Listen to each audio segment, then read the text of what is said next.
Obrigado, Patrick. Não havendo outros inscritos para o momento aberto, eu abro a palavra para os conselheiros que se manifestar.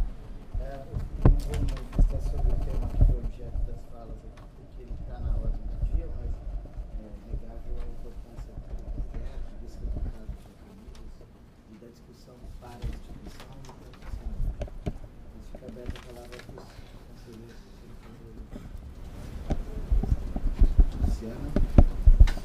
Bom dia a todos e todas. Na verdade, eu acho que as falas de hoje elas só explicitam, na verdade, o caráter coletivo que essa construção teve desde o início. E acho que é o resultado dessa dedicação compartilhada e da seriedade com que ele foi pensado e cuidado desde o começo, que faz com que a gente tenha hoje um passo importante para dar a partir dessa dedicação tão ampla que foi dada.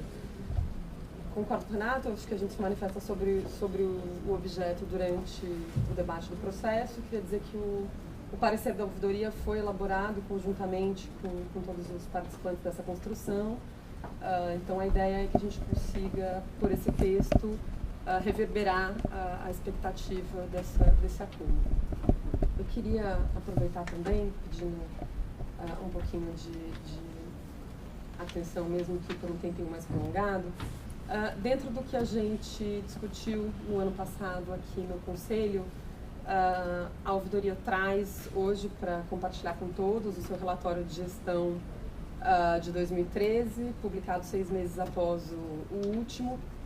A Cristina, eu peço que compartilhe. E eu queria, na verdade, chamar atenção apenas para algumas partes específicas do relatório. A gente traz tanto com relação aos atendimentos individuais, algumas inovações no relatório dizem respeito a algo que eu queria compartilhar com esse conselho, chamar a atenção. A partir da página 16, a gente chama a atenção para um fato que tem nos preocupado sobremaneira, que diz respeito à taxa de não retornos dos ofícios da ouvidoria, que na verdade são demandas vindas pelos usuários do serviço, apresentados à ouvidoria, encaminhados aos mais diversos atores da instituição e sem retorno. Como vocês podem ver na segunda linha da página 17, esse percentual beira os 30%. A gente está falando de 29% de ofícios sem retorno. Um terço, o que significa não só uma questão com relação à própria ouvidoria, mas sobretudo com relação ao direito do usuário e da usuária de obter esse retorno. Um outro ponto que eu queria destacar na página 22 diz respeito aos processos de abertura de edital para subouvidorias, que foi um tema de especial atenção desse conselho durante o ano de 2013. Eu queria trazer a notícia de que em maio nós abrimos 27 vagas, em outubro nós abrimos 42, mas nós tivemos um número muito menor de interessados. Então, o Conselho da Ouvidoria e a Ouvidoria tomou a decisão de que, a partir de agora, mesmo sem a publicação de edital, sempre que houver interessados ou interessadas em ocupar esse cargo e pretenderem encaminhar um plano de trabalho espontaneamente, isso será avaliado na perspectiva de contemplar da melhor maneira possível.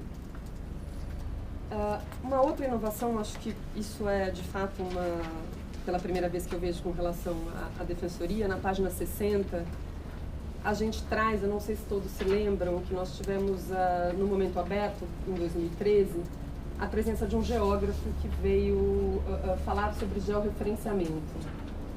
E nós firmamos com ele um intercâmbio e ele voluntariamente mapeou a residência daqueles que responderam à pesquisa da ouvidoria durante o atendimento da Defensoria para identificar de onde são essas pessoas. Então nós trazemos um mapa georreferenciando a partir da página 60. Não, 46. 46, desculpa, é a nota de rodapé, enfim. A partir da página 46. Onde a gente identifica os setores censitários mais escuros, são as áreas com maior número de residências dentro do critério de atendimento da Defensoria, as áreas mais claras, as mais distantes desse percentual, Os pontos vermelhos são são as unidades da defensoria, as estrelas azuis, aonde moram cada um dos usuários, para a gente identificar, como já apontado no resultado da pesquisa, como considerar a vinda, de onde vêm os usuários da defensoria, de onde eles são, onde eles estão, quanto tempo eles percorrem, enfim, dados de gestão bastante úteis e usando uma ferramenta nova. Queria também compartilhar uma notícia que a gente traz a partir da página 69, que diz respeito ao processo de sucessão da gestão da ouvidoria, compartilhando que em 27 de janeiro já desse mês deve ser publicado o edital para apresentação de candidaturas dos possíveis interessados em ocupar o cargo de ouvidor ou ouvidora externa. Isso decorre, esse calendário, vocês podem ver que é um calendário bastante extenso, ele parte do pressuposto de que, página 69, imagina. Pelas normas do Conselho Superior, a lista tríplice deve aportar nesse Conselho até o dia 23 de abril. Exato. De forma que, preenchendo todos os requisitos do novo regimento interno do CONDEP, o edital deve ser publicado ainda em 27 de janeiro agora. Vai ser um processo bastante amadurecido, a gente participou ativamente da revisão do regimento do CONDEP, prevendo uma audiência pública para apresentação de candidaturas, debate de plataforma, então a gente vai ter uma inovação bastante interessante nesse processo. E por último, a gente também adotou uma inovação no relatório de trazer como anexo o resultado do último ciclo de conferência para tentar dar a maior publicidade possível. A gente trouxe uma cópia para cada um. É um material extenso, a gente fica, claro, sempre à disposição para retomar qualquer um dos pontos. Está no site, já está no site da ouvidoria e ficamos à disposição. É isso, obrigada.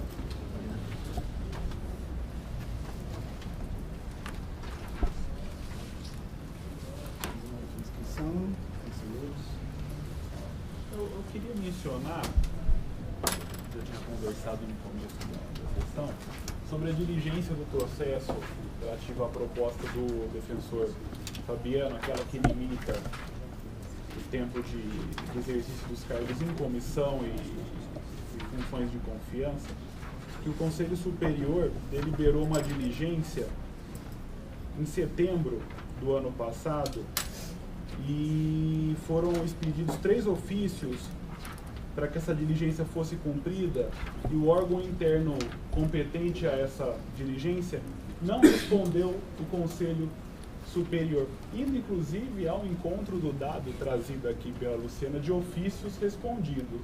Então me parece que há de fato alguma dificuldade aí na apresentação de informações, no fluxo de retorno desses pedidos, porque não é possível que sequer retorne um ofício a esse conselho dizendo que a diligência está em andamento, de que a diligência é impossível. Diga qualquer coisa, mas diga alguma coisa para o conselho.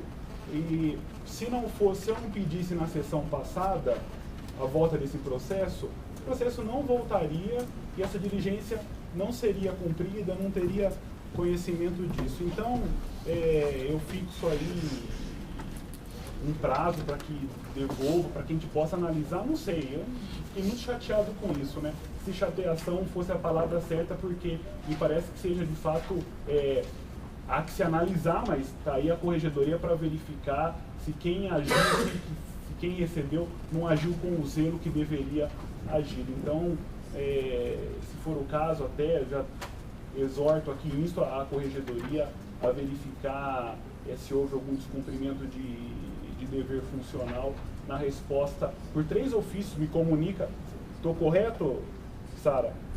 1 ofício e 2 reiterando? Foram enviados 1 ofício e 2 reiterando, e não houve uma resposta de que o ofício foi recebido pelo órgão. Não é possível e aqui não tem distância. Qual foi o órgão oficiado, Sara? O DRH?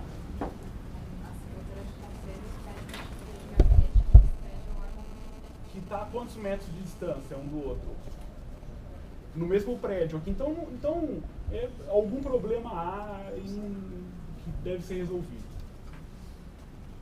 Essa colocação que eu coloco aqui, muito chateado, para não usar um outro adjetivo. Bom dia a todos. Eu, só aproveitando a indagação do Zé Macedo, eu queria saber, a Secretaria expediu os ofícios para que os núcleos colocassem no portal. Isso foi, a Secretaria tem... Eu gostaria de pedir à Secretaria, na verdade foi pedida a expedição de ofício para que os núcleos colocassem nos seus respectivos portais o nome das pessoas que estão participando dos conselhos, com data, etc. Eu gostaria de cobrar isso novamente. Obrigada.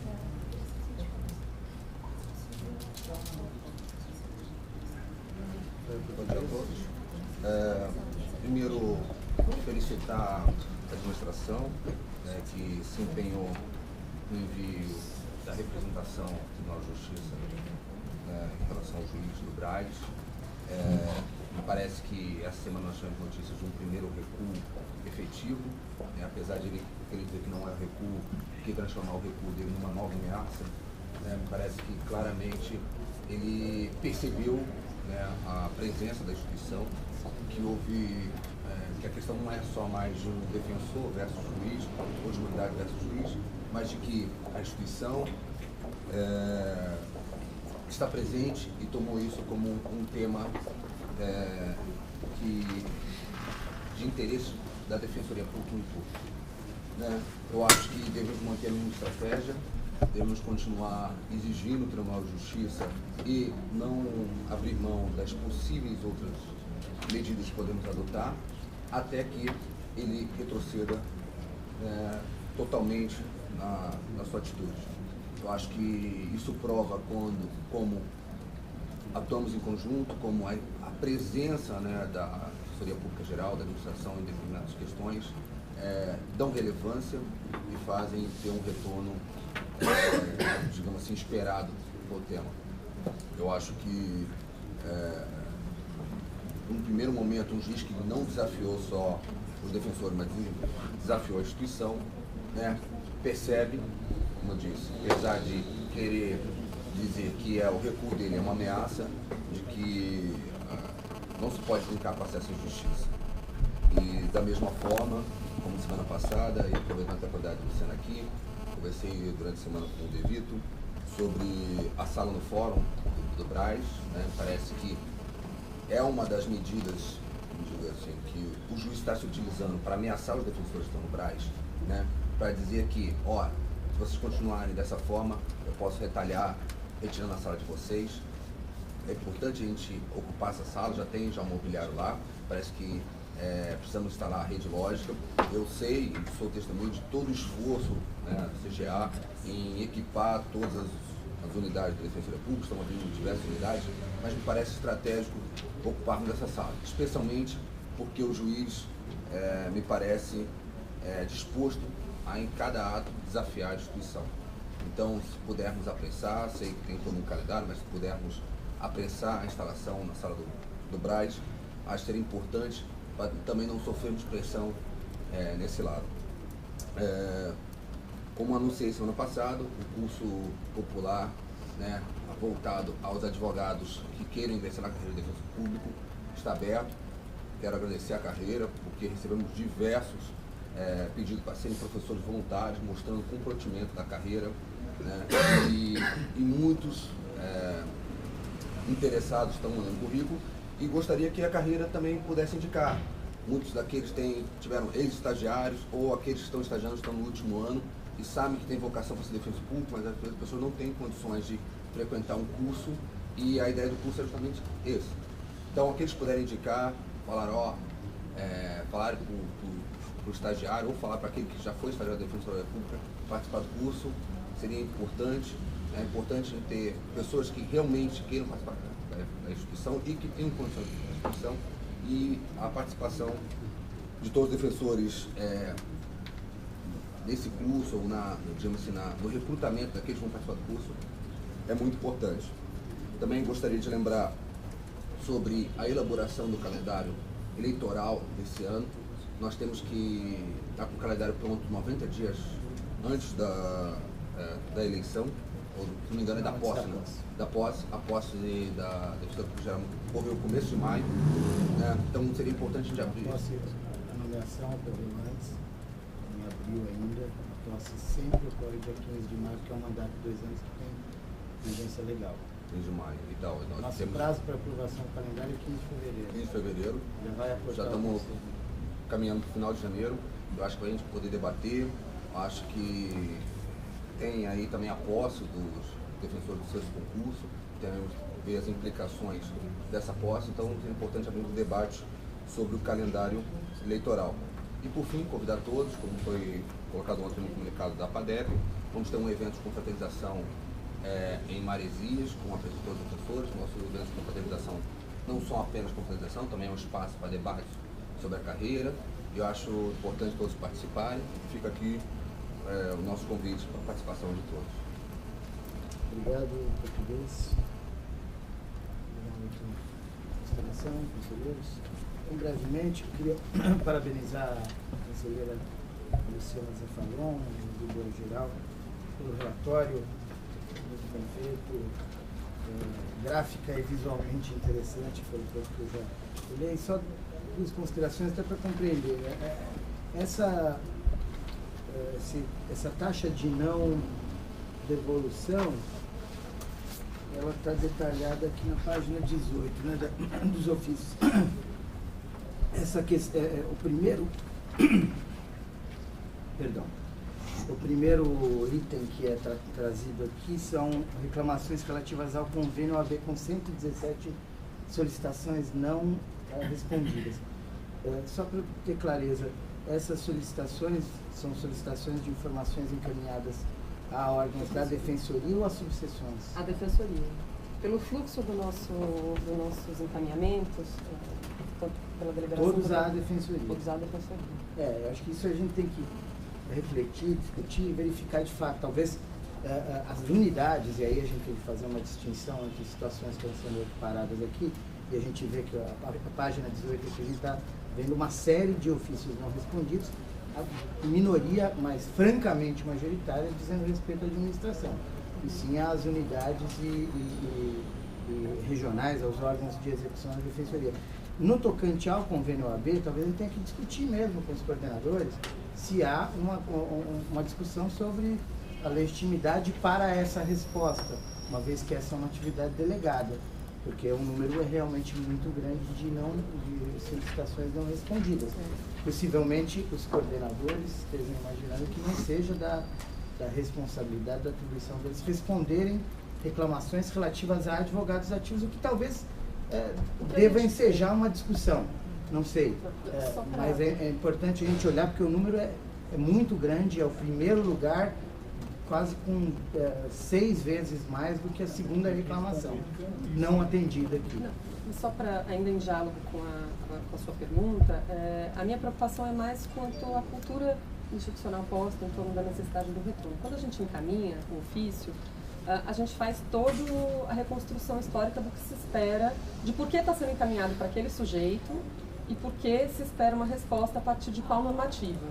Então, ele sempre recebe o caso, não só com a cópia de como o caso chegou à ouvidoria, mas com um ofício que encaderna essa manifestação, explicando por que está sendo encaminhado para ele e por que se espera uma resposta.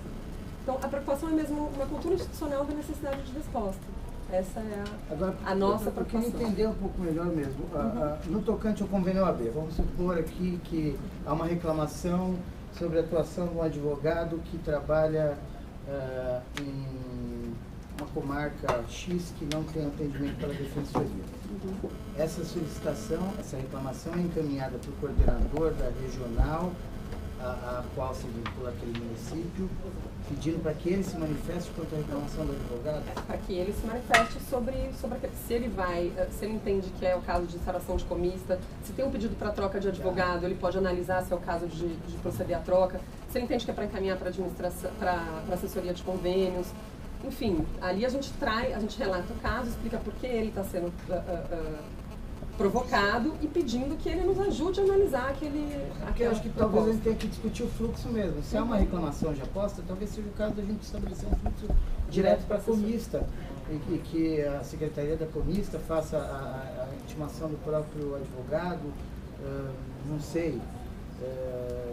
Mas acho que a gente tinha que pensar, porque o número é preocupante. Solicitações preocupante. não atendidas de um órgão como a Auditoria Geral geram, de fato, preocupação e sejam, no meu primeiro sentir aqui, até eventual responsabilização funcional.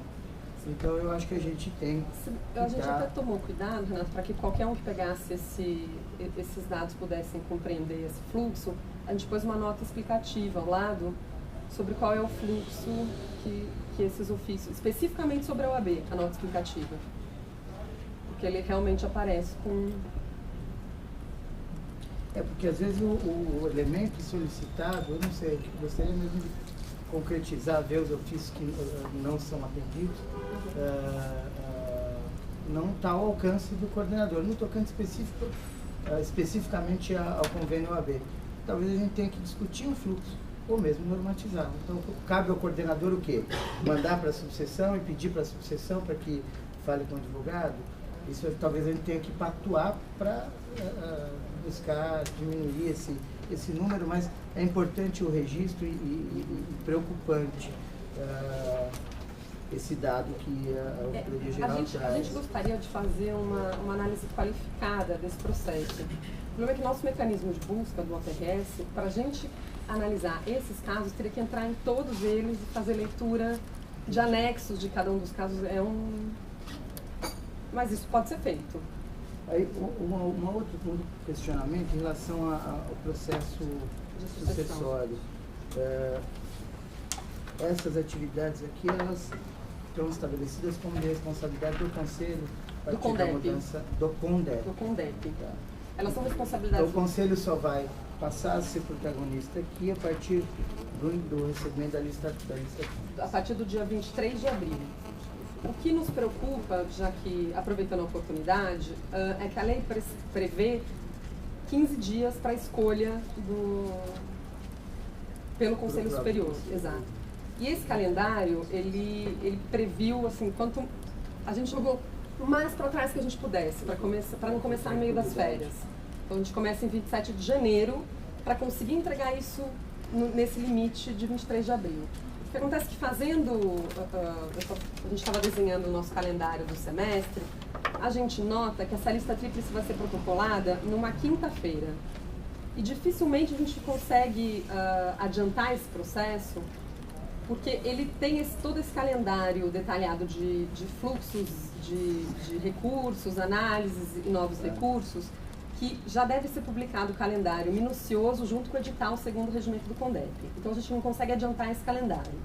E o problema é que 15 dias para análise das candidaturas, a gente tem 2 feriados seguidos de sexta-feira.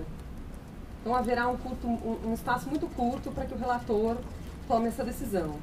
Então seria bastante importante, talvez, o Conselho acompanhar o processo todo, para que não seja... não tenha que tomar a decisão de afogadilho com o pouco prazo que vai ter para cumprir a lei. A data da sua última posse, da reposição? 7 de junho.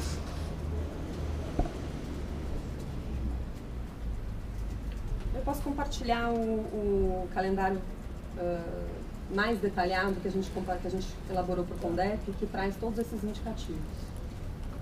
Isso já está no site da Auditoria. Essa composição do Conselho, essa escolha. Desse Conselho Superior? Sim. É porque é 23 de A abril... sua condição foi na formação anterior. Foi. É porque o calendário pode determinar ou não isso, né? Talvez. Então, o que me preocupa é isso. Ele vai chegar dia 23 e vai ter que ser decidido dia 26. Para não incorrer nos 15 dias Mas são da lei. 15 dias antes da... Então, a normativa prevê que essa lista tríplice tem que aportar no Conselho 45 dias antes do término do meu mandato. Perfeito. E a lei prevê que tem 15 dias para escolher, senão o mais votado estará eleito. Então, inevitavelmente, essa composição do Conselho vai se debruçar sobre a escolha. Bom, é bom a gente estar atento para isso. Por isso que eu quis chamar a atenção. Mas também a preocupação sobre o calendário da Associação da Defensoria Geral. Acho que é importante, e até Sara, nos ajudar a sempre estar lembrando que a partir do calendário que a Presidente trouxe, dessas datas e a gente agradece as informações que possam vir por meio também da ouvidora. A gente acho que é importante a gente listar por conta de uns protocolos que devem ser adotados para aquele que vai ser candidato. Então, quanto antes de soltar o calendário, a pessoa vai poder se planejar, as unidades, perceber o impacto, enfim, para as pessoas pensarem as férias, campanha, acho que isso em relação ao calendário para a Defensoria Geral. Isso. Ainda no diálogo, a gente teve essa preocupação também de quanto antes, tanto que na própria conferência estadual a gente já compartilhou as normativas e o calendário para que todos os participantes pudessem acompanhar com tranquilidade. Perfeito. Bom, no tocante, então, já que o assunto veio à baila do calendário eleitoral trazido pela FADEP, a gente deve fazer aportar no Conselho ainda na próxima semana a proposta.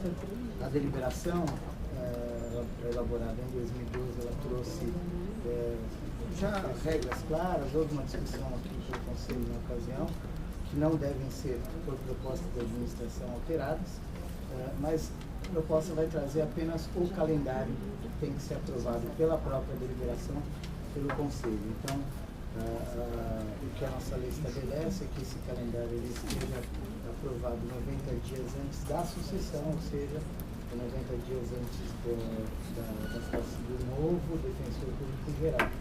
Né? Então, em primeiro lugar, pensando já no calendário, antecipando um pouco, nós temos que aprovar no Conselho o calendário das eleições para a Defensoria Pública Geral até o dia 15 de fevereiro. Então vai chegar a semana que vem, de fato a gente vai ter 2, 3 sessões de discussão disso, mas não é uma matéria que traz muita dificuldade. O prazo de desincompatibilização, ele por sua vez é de 60 dias antes das eleições. Então, a gente vai ter possivelmente as eleições realizadas nos últimos 10 dias de abril, como tradicionalmente tem ocorrido, para que haja tempo de apurar, encaminhar para o governador e ele tenha os 15 dias legais para fazer a nomeação. Então, o prazo de desincompatibilização provavelmente fique nos últimos 10 dias de fevereiro. Tá? Esse é mais ou menos o calendário. Se tiver, eu acho, até a FADEP traz aqui uma preocupação em relação à posse dos novos defensores, pelo calendário do concurso e das eleições, não haveria sequer possibilidade, também acho pouco recomendável que os defensores tomassem posse já votando. Mas isso não vai ser possível pelo calendário do concurso. Né? Então, se houver alguma discussão sobre isso, é bom a gente pensar, antecipar, porque a gente vai ter um prazo exíguo para aprovar o calendário eleitoral. A informação que eu tive se procede de que a posse ocorreria no final de março. Não procede? Não procede, não, é impossível. O nosso exame oral ele vai ocorrer no final de fevereiro. Não há a menor possibilidade de existir recurso, apresentação de documentos, prazos legais, inclusive, para isso. Então, isso deve ocorrer no começo de maio, se a gente conseguir, talvez até nos últimos dias do mandato da atual Defensoria Pública Geral. Então, muito dificilmente nós teríamos condição, embora eu já antecipe, isso aqui é uma posição pessoal, ainda não discutida pela administração, de que eu acho inconveniente e inadequado que os colegas sejam empossados já com a cédula eleitoral na mão, sem conhecer minimamente a instituição. Também da mesma crise. Né? Eu acho que essa preocupação não vai se concretizar por até inviabilidade do calendário. Bom, em relação às diligências, a Luciana me traz aqui algumas informações de que houve a remessa de uma lista preliminar aqui para a chefia de gabinete. Esse trabalho é um trabalho difícil, porque hoje a gente ainda não conseguiu terminar a implantação da SRH, não tem um botão para puxar essa informação. De fato, tem um trabalho que é um trabalho manual de elaboração de uma tabela, olhando prontuários e apostilas de nomeação. Então, houve essa dificuldade.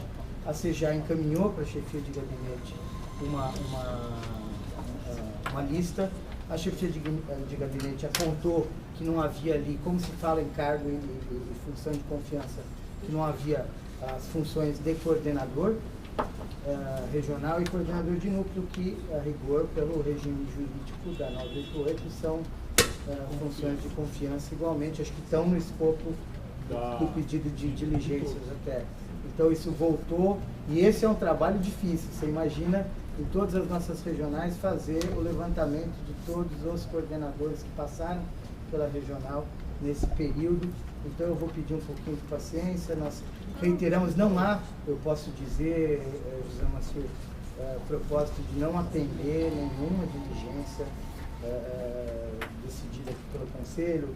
Às vezes a gente tem que ter um pouco de compreensão que também na loucura dos órgãos, e o DRH, eu sou um testemunho, faço um testemunho aqui da dificuldade da incorporação contínua. Desde 2006 o DRH vive dias turbulentos por conta da nossa própria expansão, mas peço que com ternura e firmeza o relator, o conselheiro que é responsável nos ajude a lembrar, e a gente também faça circular esses pedidos para que aportem as informações necessárias para o Conselho, mas não há nenhuma predisposição de órgão nenhum de não atender. Eles têm dificuldades mesmo. Nesse caso específico, a gente espera, talvez até comecinho da semana que vem, né, com algum esforço, embora a gente tenha a posse da segunda, conseguir atender a solicitação do Conselho. Fica o registro, acho que já saiu o ofício para os conselhos informarem no portal o nome dos representantes. Os conselhos especializados informarem os representantes dos conselhos estaduais, enfim, temáticos. Está reiterando, diz que só o núcleo de direitos humanos e acho que idoso e consumidor.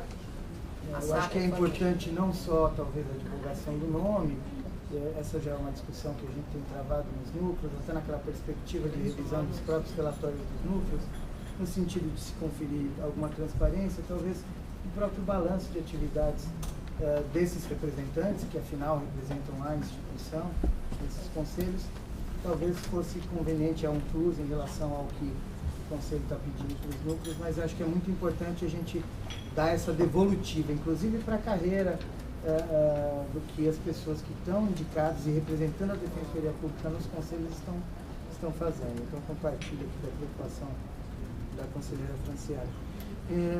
E aí, por fim, em relação ao que o Apadec trouxe, de fato, a Defensoria Pública Geral encaminhou para o Conselho Superior da Magistratura ainda no ano passado um pedido de revogação do modo de serviço do juiz da 4ª Vara da Defensoria Pública da Capital, que estabeleceu, enfim, um procedimento peculiar de nomeação sistemática de advogados de advogados ad hoc para casos em que há sugestão do Ministério Público de aplicação de medida socioeducativa em meio aberto, já na representação do procedimento de apuração de ato infracional.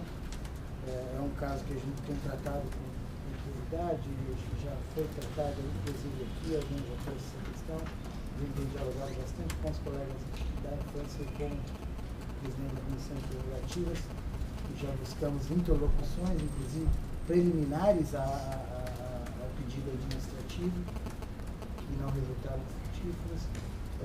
Essa representação já foi protocolada, embora a presidência do Tribunal de Justiça não tenha dado antecipado os efeitos da decisão de se revogar, pediu as informações para o juiz, isso talvez tenha precipitado essa atitude de cautela do magistrado, até porque os colegas da infância estão pedindo a nulidade específica de alguns dos processos em razão desse procedimento. E sem prejuízo, então, sendo pensadas outras providências, já foram representados os advogados, que são associativos do Tribunal de Ética e Disciplina, estão sendo ainda pensadas outras providências no âmbito correcional, para a gente reverter essa situação. Vamos aguardar o fato de se comemorar sim a suspensão dessa ordem de serviço, que já tem mais de 2 anos em vigor, e em alguns sentidos suprime uma fatia da atuação da Defensoria, que tanto se esforça em deixar, em alocar 2 defensores para a 4ª Vara da Defensoria Pública, que tem desviada parte das suas atribuições com o legislativo. Mas vamos aguardar o desfecho. O fato é que são objeto de alguns estudos, a gente pensou, discutiu diversas minutas. Acho que a gente tem que esperar a manifestação do Conselho Superior da Magistratura para checar como que a situação fica equacionada. Atualizar o conceito e ressaltar a importância da medida protocolada para a administração.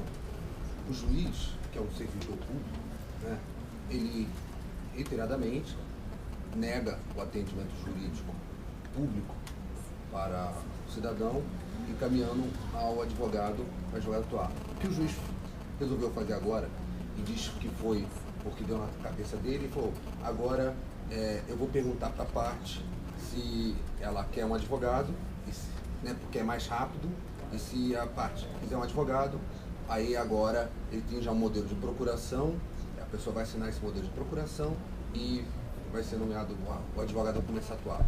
Então, assim, ele recuou, mas substancialmente a medida continua a mesma. Então, não me parece que esse juiz, que é um servidor público, pode desafiar uma instituição, pode desafiar um modelo posto para o atendimento ao cidadão carente, dando na telha dele as medidas que ele bem entender. Então, acho que devemos continuar nessa estratégia. A associação se coloca também à disposição para aquilo que for importante, aquilo onde aqueles que estão coordenando essa ação, acho que a associação possa interagir, possa contribuir, mas me parece que é muito grave, né? Como eu falei, a coisa não é com um defensor público, não é com a unidade do Brás, é com um juiz, que deveria ser só um servidor público, né, e se acha o dono do judiciário. Bom, as considerações a respeito dessa postura do juízo, a Defensoria Geral já encaminhou por meio da representação. A gente aguarda agora a manifestação do tribunal e, se o caso, de conciliação de justiça.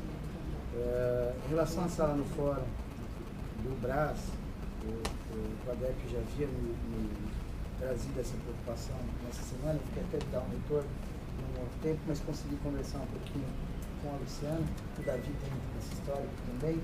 O fato é que a gente ocupa uma sala com um tamanho adequado hoje para nós que ocupamos com um número de mais de uma dezena de defensores ali do Fórum do Brás. E há algum tempo, mais de 2 anos, já vem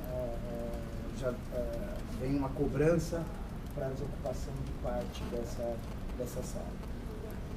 Em especial se a Defensoria ligasse o seu espaço próprio, que já ocorreu. A gente deve, inclusive, fazer a inauguração da nova sede da unidade da Regional da Infância em breve, mas o fato é que, recentemente, também houve uma reunião, a senhora pode até detalhar esse caso, do Tribunal de Justiça, em que, na verdade, se justificou o pedido de devolução de metade da sala hoje ocupada, com o espaço único que a gente ocupa hoje, em razão de uma reforma que será feita no prédio. De fato, aquele prédio é de um antigo que necessita de reformas. Então, o que se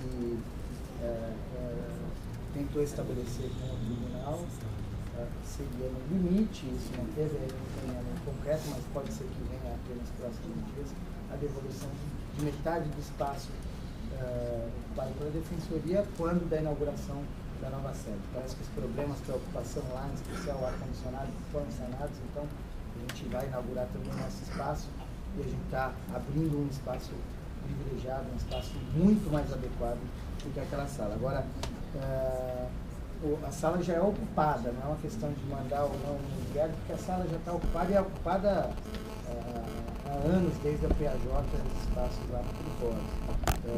O fato é que talvez a gente tenha que ter jogo de cintura para dialogar com o tribunal, para manter um espaço de apoio no fórum, mas talvez perdendo uma parte, sim, daquele espaço. Eles alegam ter um projeto de reforma, e até seria talvez até temerário colocar a infra de rede, uma obra cara, na sala inteira, para eventualmente perder a metade. A gente sabe que a política do tribunal, isso vem sendo reiterado pelo atual presidente nas entrevistas, é uma política de que as instituições tenham seus espaços próprios e que não sejam comodatárias, como eu estou falando, em relação ao Ministério Público, comodatárias do Poder Judiciário. Então, acho que a gente tem também pensar com um pouquinho de calma, mas certamente a segunda SUB, a CGA vai estar dialogando com os colegas da unidade quando os próximos passos tiverem que ser dados. Mas, de fato, talvez ele tenha que, não nos reste alternativa senão abrir mão de uma parcela de espaço ocupado. Se você me permite um adendo, Rafael, aproveitando a presença da Juliana que está aqui, essa conversa se concretizou, se afiou no final da gestão do presidente Sartori no ano passado. Assim que nós fomos instados oficialmente nos manifestantes de comissão da sala, nós conversamos com a Juliana, convidamos a Juliana para vir até a administração, fizemos uma reunião conjunta com a segunda sub-CGA e discutimos o espaço dessa sala, que é uma sala grande, como ficaria esse espaço com a ocupação da sede que hoje está instalada de frente ao Fórum do Brás. A Juliana analisou o layout, conversou com os colegas, se manifestou a respeito disso, e nós ficamos com uma pendência para o Tribunal de Justiça de devolver essa informação sobre a possibilidade de sessão ou não. Houve uma transição agora também no Tribunal de Justiça em razão da modificação da presidência. Esse assunto foi levantado novamente na reunião onde eu estive na segunda-feira, fui questionada a respeito dessa devolução, mas nós voltaremos a conversar com a unidade. Agora eu reforço o que foi dito pelo Renato. Mobiliário, nós colocamos o mobiliário inteiro da sala. Então a tendência realmente é a tendência de infra para esse espaço, que é um espaço grande, que pode se tornar um espaço menor, mas não vai deixar de ser adequado para o atendimento da unidade. Então, essa decisão tem sido participada, a gente tem contato com a unidade, os colegas estão participando dessa decisão e a gente está incluindo isso. Eu só lembrar que, apesar do nosso espaço grande, nosso espaço ainda é menor, um pouco destinado ao Ministério Público, e nós não estamos efetivamente ocupando, a sala não está sendo utilizada. E o espaço que a gente alugou na frente, ele não é suficiente para os defensores públicos que estão hoje no do Brás. Parte dessa sala do fórum poderia ser utilizado para também alocar os defensores públicos e utilizar isso. Lembramos que temos muitos defensores públicos que ficam a tarde toda ali, então é um espaço importante. Né? Apesar de ser um espaço grande, eu acho que é um espaço razoável, que a Justiça por lei tem que destinar a defensores. A segunda sub vai entrar em contato, é óbvio que nós gostaríamos de manter todo o espaço ou até ampliar também no fórum, mas há algumas situações também que escapam do nosso domínio, em especial quando a gente está falando do prédio alheio.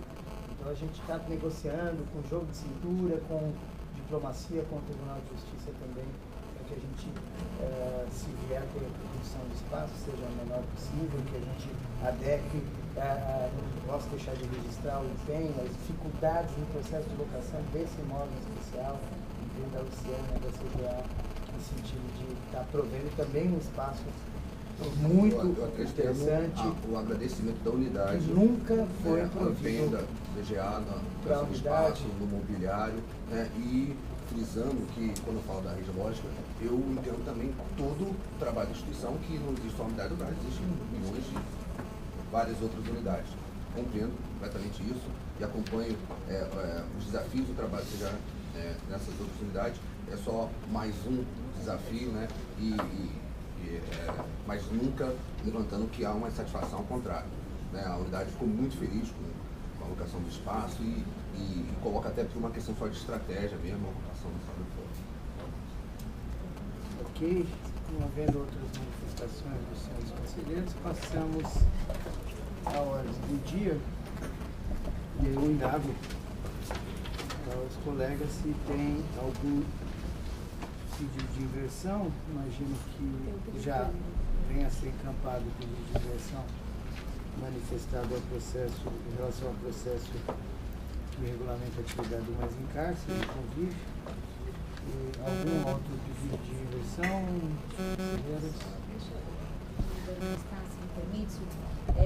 Nós só temos que garantir a análise dos processos de estágio probatório. Não sei quanto tempo vamos levar aí na discussão deste processo, mas os estágios probatórios devem ser desenhados hoje. A gente tem ainda um pedido que circulou para os conselheiros por e-mail ontem do presidente da banca, o Davi, do segundo sul, que hoje tem que estar aqui também em razão de dias de férias, que nós teríamos que hoje apreciar o resultado da terceira prova do concurso, do 6º concurso para ingresso na carreira de defensor público. Se nós não fizermos hoje, nosso calendário fica seriamente comprometido. O relator do processo é o conselheiro Rafael Bessa, que também está em férias, então a gente vai ter que designar um relator ad hoc. O material circulou com antecedência. Não sei se existe algum voluntário. Não havendo voluntários, a gente voluntaria a terceira sub para assumir a relatoria ad hoc. Mas um computa na lista de distribuição. Não, computa, né? Esse é o critério justo. Isso é uma camaradagem. Isso aí não é. Se computar, ia ter um monte de interessados. Voluntários, Né? né? Certo. Tá bom. Então, esse é o processo de 210-2013 que a presidência pediria para que a gente também invertesse. Acho que é uma discussão simples, porque senão o nosso calendário do concurso fica prejudicado. Aí, Márcia, tem os processos de confirmação na carreira, né? Então, mas é importante a gente ver, porque há alguns que são de relatoria da conselheira Fabiana Zapata, outros da relatoria do conselheiro Rafael Bessa, que estão em férias também, mas a gente tem, enfim, talvez que correr. Eu sugeri a alteração da relatoria nesses casos de férias. Nosso prazo é hoje, Márcia, para essas confirmações. Então, a gente...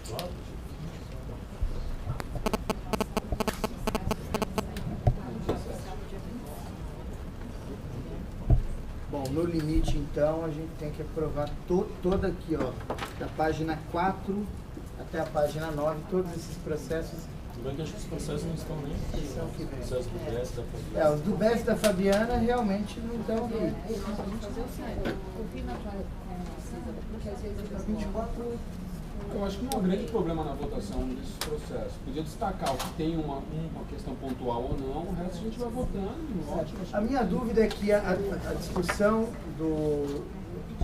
Só para a gente definir qual vai ser a nossa dinâmica de trabalho hoje, a discussão dessa deliberação das mães em cárcere talvez consuma algum tempo. A gente tem essa questão que é simples do concurso e as confirmações. Então, o receio da gente se estender, e hoje, de fato, a razão de uma reunião externa, a gente não vai poder se estender para além das 13 horas. O estágio, a gente para que não tem prazo. Nós Porque acho temos que isso aqui 5 também, ou as 10 pessoas estão minutos. aguardando. Mas acho que 10 minutos a gente termina isso. Eu acho que em questão de 20 minutos, meia hora, no máximo a gente bota todos e reservamos todo o restante do tempo. Isso, exatamente. A gente não fazer apressado e depois ter que cortar. É isso no... aí, eu também acho. Concordo. O que a gente pode estabelecer também, enfim, para prestigiar a presença aqui dos colegas dos núcleos, enfim, seria estabelecer um teto de discussão até meio de meia, nós passaríamos a discussão da questão do concurso e dos processos de confirmação na carreira. Teríamos um teto de 1 hora de discussão para esse processo. Pode ser, tudo bem. A proposta da presidência, até para a gente não fazer eles aguardarem mais meia hora, talvez, no processo. Renato, só se esse processo for o primeiro da pauta, eu acho, a Luciana, eu estou vendo aqui, a Luciana fez um quadro, né? Eu acho que era importante, então, a gente usar esse quadro. Eu não fiz um quadro, eu inseri em cada ponto o quadrinho do respectivo debate. Que ela trouxe, a gente teve conhecimento só agora, eu sinceramente não estou me sentindo muito preparada para o voto se a gente não tiver bastante calma para analisar. Eu acho que tem as comparações, talvez fosse bom a gente colocar no projetor. O que vocês acham? Uma sugestão no minha. projetor, dá pra gente ver daqui, né? Até instalar projetor, vamos acelerar. São acho que 4 não sei pontos se dá pra de divergência, acelerar, 4 ou 5 pontos, pelo que eu dei uma olhada aqui no voto da auditora. Mas, de todo modo, se a conselheira não tivesse sentido preparada, regimentalmente há a possibilidade de outra vista, enfim, isso... Agora, a minha preocupação é, enfim, prestigiar a presença dos colegas que vieram. Como sugestão, acho que a gente poderia, talvez, então, enfrentar as principais divergências, para daí a gente ver até se os conselheiros estão aptos a lutar. E não ir passo a passo nesse quadro. Porque se tiver divergência... Eu trouxe um parecer que traz a fundamentação. Você pode ler o parecer, você não Obrigada. Você pode ler o parecer. Obrigada. O que eu estou falando é que na hora que entrar o debate, a gente primeiro enfrentar as questões de fundo para ver se os conselheiros estão todos, porque senão a gente vai ficar vendo detalhes de redação e vai chegar um momento que o conselheiro pode não estar preparado e pedir vista. Bom, então vamos estabelecer da seguinte forma, conselheiros. Iniciamos a discussão, agora são 11h29, até meio-dia, meia hora, a gente estabelece como teto para a discussão desse processo e em seguida a gente enfrenta a questão do concurso das confirmações da carreira, ok? Então, deixa eu só localizar aqui. Volta. Está na primeira página. Está na primeira. Quinto processo. Perfeito. Processo CSDP 215-2013. Interessado primeiro a Subdefensoria Pública Geral, assunto proposta de deliberação que organiza a política missionária de atendimento às mulheres presas, visando assegurar a gestação segura e o exercício da maternidade durante o período de custódia penal, bem como a garantia com prioridade absoluta dos direitos das crianças e adolescentes. O relator foi o conselheiro Zé Moacir, que apresentou o voto na última sessão. Não estava presente, ele foi lido. Foi lido na nem sei última por quê. sessão. Não, na última não. Com Na vista- última de 2013. Na última sessão ainda do ano passado, com vista à ouvidora Luciana Falon, que vai apresentar um parecer relativo ao voto apresentado. Com a palavra, Luciana. Eu peço desculpa sobre algum erro de grafia, mas a gente terminou, era tarde da noite, depois de um processo com participação de todos os presentes e que tenta se espelhar aqui. Bom, a Ouvidoria Geral vem à presença desse colegiado para apresentar seu parecer no âmbito do processo 215/2013, que trata, em síntese, da política institucional de atendimento às gestantes em situação de privação de liberdade, bem como da garantia dos direitos das crianças e dos adolescentes impactados. Há nos autos, histórico da construção da política de atendimento denominada Mães no Cárcere, folhas 18 e 19, apresentado por defensoras e defensores públicos, servidoras e servidores, representantes da sociedade civil no momento aberto da 336 sessão do Conselho Superior, manifestação da IDEP favorável à aprovação integral da proposta apresentada, manifestação de defensores e servidores de sociedade civil por ocasião da consulta pública realizada entre os dias 19 de julho e 7 de agosto de 2013 e, por fim, voto do conselheiro relator José Moacir Doreto Nascimento. A presente manifestação se estrutura em torno dos principais tópicos de divergência, tomando como base o voto do conselheiro relator, já que houve proposta de reorganização do texto e consequente alteração da numeração original dos artigos, trazendo também, em anexo, uma minuta de deliberação com as sugestões que serão aqui apresentadas.